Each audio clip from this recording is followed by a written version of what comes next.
A lot of people are wondering whether they've been exposed or infected with COVID-19. But today, Monument Health in Rapid City launched a new test that will give some answers.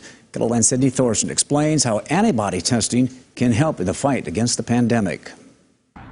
This new test is for anyone who thinks they may have been exposed to COVID-19 to find out if they've developed immunity. And it will be performed at Mayo Clinic. And the value of this test is that it's able to detect antibodies that we have in our blood to COVID-19. It takes about 10 days for those antibodies to show up in your bloodstream.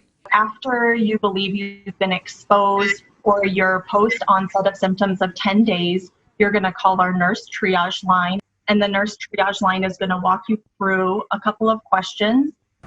After you call the nurse triage line, a nurse will set up an appointment for you to get your blood drawn. The sample is then sent to Mayo Clinic, where you will get results back in 5 days. The test will also let you find out if you carried the illness but didn't have symptoms. We do not use the antibody test to diagnose an active COVID-19 infection.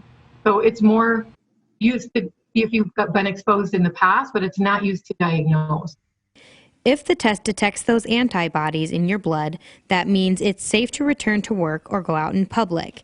It will also help healthcare professionals learn more about the virus in patients who've developed immunity.